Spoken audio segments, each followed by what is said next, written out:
Crime world Hindi, सच्चाई का काला चेहरा इंट्रो। नमस्कार दोस्तों, आपका स्वागत है क्राइम वर्ल्ड हिंदी पर। आज हम लेकर आए हैं एक ऐसी कहानी जो आपको इंसानी लालच और गुनाह की गहराइयों तक ले जाएगी। एक ऐसा केस जहां दोस्ती, भरोसा और इंसानियत सब अपराध की अंधेरी दुनिया में दब कर रह गए।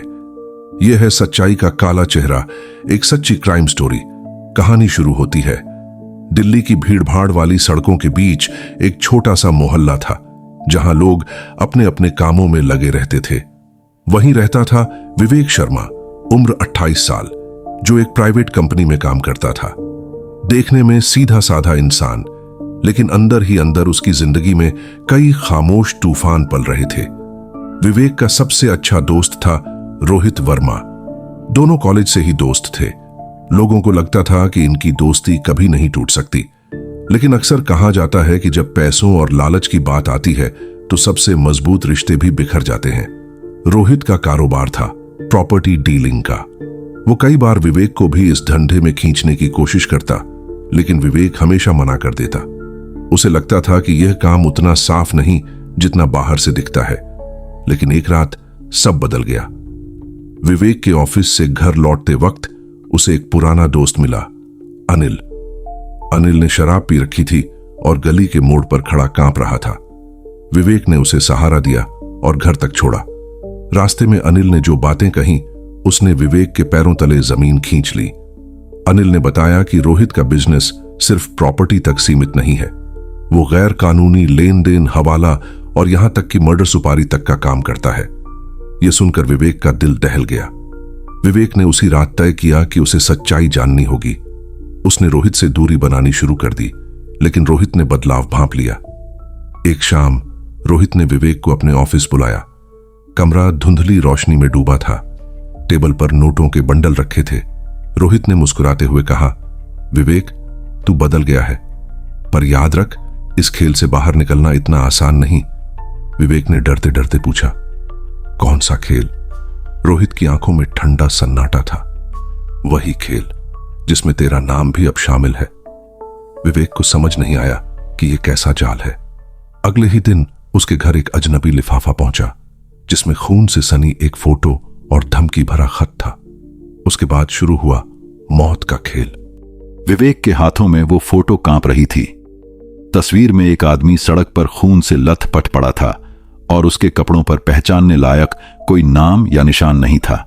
लेकिन खत के नीचे मोटे अक्षरों में लिखा था, अगर तूने जुबान खोली तो अगली बारी तेरी होगी। विवेक की सांसें तेज हो गईं। उसकी पत्नी साक्षी ने लिफाफा देखकर पूछा, यह सब क्या है विवेक? किससे उलझ गए हो तुम? विवेक ने कुछ नहीं कहा, लेकिन उसके दिमाग में वही बातें घूम रही थीं जो अनिल ने बताई थीं। रोहित की असली सच्चाई अब धीरे धीरे सामने आ रही थी। उस रात विवेक नींद में भी डर के साए से घिरा रहा। हर छोटी आवाज पर उसकी आंखें खुल जाती। सुबह होते ही वह सीधा अनिल से मिलने गया। अनिल पहले से ज्यादा सहमा हुआ था। उसने सीधी बात कही, विवेक, तू जो जानना चाहता है वो तेरी जान भी ले सकता है। रोहित सिर्फ प्रॉपर्टी डीलर नहीं है, उसके पास एक पूरा नेटवर्क है। पुलिस से लेकर नेताओं तक सबकी हिस्सेदारी है। और तुझे जो फोटो मिला है वो बस एक चेतावनी है। विवेक ने घबराते हुए पूछा, तो मैं क्या करूं? चुपचाप सब बर्दाश्त करूं? अनिल ने सिर झुकाते हुए कहा, हां, वरना तेरा नाम अगली लिस्ट में होगा। लेकिन विवेक के अंदर का डर अब गुस्से में बदल रहा था। उसने तय किया कि वो किसी भी हाल में सच्चाई सामने लाएगा। उसने गुप्त रूप से रोहित के ऑफिस और उसके काम पर नजर रखना शुरू किया। देर रात अक्सर महंगे गाड़ियों का काफिला ऑफिस में आता और सुबह तक सब गायब हो जाता। एक दिन उसने साहस करके मोबाइल से कुछ वीडियो रिकॉर्ड कर लिया। उसमें दिख रहा था कि काले बैग में नोटों के बंडल और हथियार अंदर ले जाए जा रहे हैं। लेकिन विवेक नहीं जानता था कि रोहित की नजर भी उस पर है।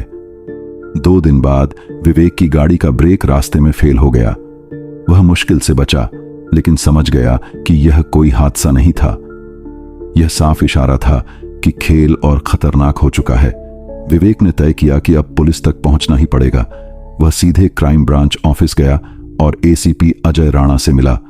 उसने सारी बातें और सबूत उनके सामने रख दिए। एसीपी ने गंभीरता से कहा, तू जानता है विवेक, यह केस आसान नहीं होगा। यह जाल बड़ा है और ऊपर तक फैला हुआ है, लेकिन अगर तू गवाह बनने को तैयार है तो हम तेरे साथ खड़े हैं। विवेक ने कांपती आवाज में कहा, मैं सब कुछ झेल लूंगा, बस यह गंदा खेल खत्म होना चाहिए। एसीपी ने उसकी बात मान ली और विवेक को गुप्त सुरक्षा देने का आश्वासन दिया। लेकिन जैसे ही पुलिस ने जांच शुरू की, रोहित को भनक लग गई। उस रात विवेक को एक और खत मिला। पुलिस तक गया है ना, अब गिनती शुरू कर दे, पहले तुझसे तेरे अपने ही छीने जाएंगे। यह पढ़कर विवेक का खून ठंडा पड़ गया। डर सच में बदल गया, क्योंकि अब निशाना सिर्फ वह नहीं था, बल्कि उसकी पत्नी साक्षी और छोटा बेटा आरव भी थे। विवेक की आंखों के सामने अंधेरा छा गया। उसने घबराकर दरवाजे खिड़कियां बंद कर दी और साक्षी व आरव को अपने पास बिठा लिया। साक्षी की आंखों में डर साफ झलक रहा था। विवेक, ये सब क्या हो रहा है? कौन लोग हैं ये? हमारी जिंदगी क्यों बर्बाद कर रहे हैं? विवेक के पास कोई जवाब नहीं था। उसने सिर्फ इतना कहा, मैंने शायद बहुत बड़ी गलती कर दी साक्षी, लेकिन अब पीछे नहीं हट सकता। उस रात विवेक ने तय किया कि वो अपने परिवार को सुरक्षित जगह पर भेज देगा। उसने अपने छोटे भाई संदीप को फोन किया और साक्षी व आरव को उसके पास भेज दिया। अब विवेक अकेला था और उसके सामने सिर्फ दो रास्ते थे, या तो चुपचाप झुककर रोहित के खेल का हिस्सा बन जाए, या फिर जान की बाजी लगाकर सच सामने लाए। उसने दूसरा रास्ता चुना। अगले दिन एसीपी अजय राणा ने विवेक को बुलाकर कहा, तू जितनी गहराई में जाएगा उतना ही खतरनाक होगा। हमें सबूत चाहिए, सिर्फ बयान से केस नहीं बनेगा। रोहित के खिलाफ पुख्ता सबूत जुटाने होंगे। विवेक ने हामी भरी और पुलिस की निगरानी में रहकर सबूत जुटाने लगा। धीरे धीरे उसे पता चला कि रोहित का नेटवर्क सिर्फ दिल्ली तक सीमित नहीं था। वो हवाला, नकली नोट और अवैध जमीनों पर कब्जा करने का धंधा पूरे उत्तर भारत में फैला चुका था। उसकी पहुंच इतनी ऊपर तक थी कि कई बार पुलिस के बड़े अफसर भी उसके मेहमान बनते थे। एक रात विवेक को मौका मिला। रोहित का ड्राइवर किशन शराब के नशे में धुत था और गाड़ी में अकेला बैठा था। विवेक ने चुपके से उसकी गाड़ी में एक छोटा सा स्पाई रिकॉर्डर लगा दिया। अगली सुबह जब उसने रिकॉर्डिंग सुनी तो उसके होश उड़ गए। उसमें साफ आवाज थी, रोहित। वो शर्मा अब बेकार हो चुका है, बहुत सवाल पूछने लगा है। किशन, तो क्या करना है भैया? रोहित, साफ कर दो। पहले उसकी बीवी बच्चे को निशाना बनाओ, फिर उसे खत्म कर देना, ताकि दूसरों को भी सबक मिले। विवेक का दिल कांप गया। वो समझ गया कि अब खेल आखिरी मोड़ पर पहुंच चुका है। एसीपी अजय राणा ने तुरंत विवेक को विटनेस प्रोटेक्शन प्रोग्राम में डालने की प्रक्रिया शुरू की, लेकिन रोहित का नेटवर्क इतना मजबूत था कि पुलिस की हर चाल उसे पहले से पता चल जाती। एक दिन जब विवेक कोर्ट में गवाही देने जा रहा था, तभी अचानक सड़क पर गोलियों की बौछार होने लगी। गाड़ी के शीशे चटक गए।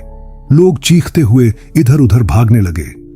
विवेक किसी तरह पीछे की सीट पर झुक गया और उसकी जान बच गई, लेकिन उसके साथ बैठे कांस्टेबल की वहीं मौत हो गई। यह हमला साफ इशारा था कि रोहित अब खुलकर खेल रहा है। विवेक टूटने लगा। उसकी हालत देखकर एसीपी ने कहा, डर मत, बस एक बार गवाही हो जाए, उसके बाद खेल खत्म। लेकिन विवेक जानता था कि यह सिर्फ शुरुआत है। उसके घर की दीवारों पर पहले ही खून से अब अगली बारी तेरी है लिखा जा चुका था। वो रात भर जागता, हर कदम पर शक करता, यहां तक कि जब साक्षी और आरव मिलने आए तो वो उन्हें गले लगाकर रो पड़ा। शायद यह आखिरी बार है जब मैं तुम्हें देख रहा हूं। इधर रोहित ने अपनी ताकत और बढ़ा दी। उसने राजनीति में कदम रखा और चुनाव लड़ने की तैयारी शुरू कर दी। अब उसके पास सिर्फ अपराध का साम्राज्य नहीं, बल्कि जनता का समर्थन भी जुटाने की चाल थी। विवेक का डर गुस्से में बदल रहा था। उसने एसीपी से कहा, अगर कानून उसे नहीं रोक पा रहा तो मैं खुद रुकूंगा नहीं। एसीपी ने उसे सख्त चेतावनी दी, कानून से बाहर जाकर कुछ किया तो तुझे भी अपराधी समझा जाएगा। लेकिन विवेक का चेहरा अब बदल चुका था, आंखों में नफरत और होंठों पर सन्नाटा। उसने ठान लिया था, या तो रोहित जिंदा रहेगा या मैं।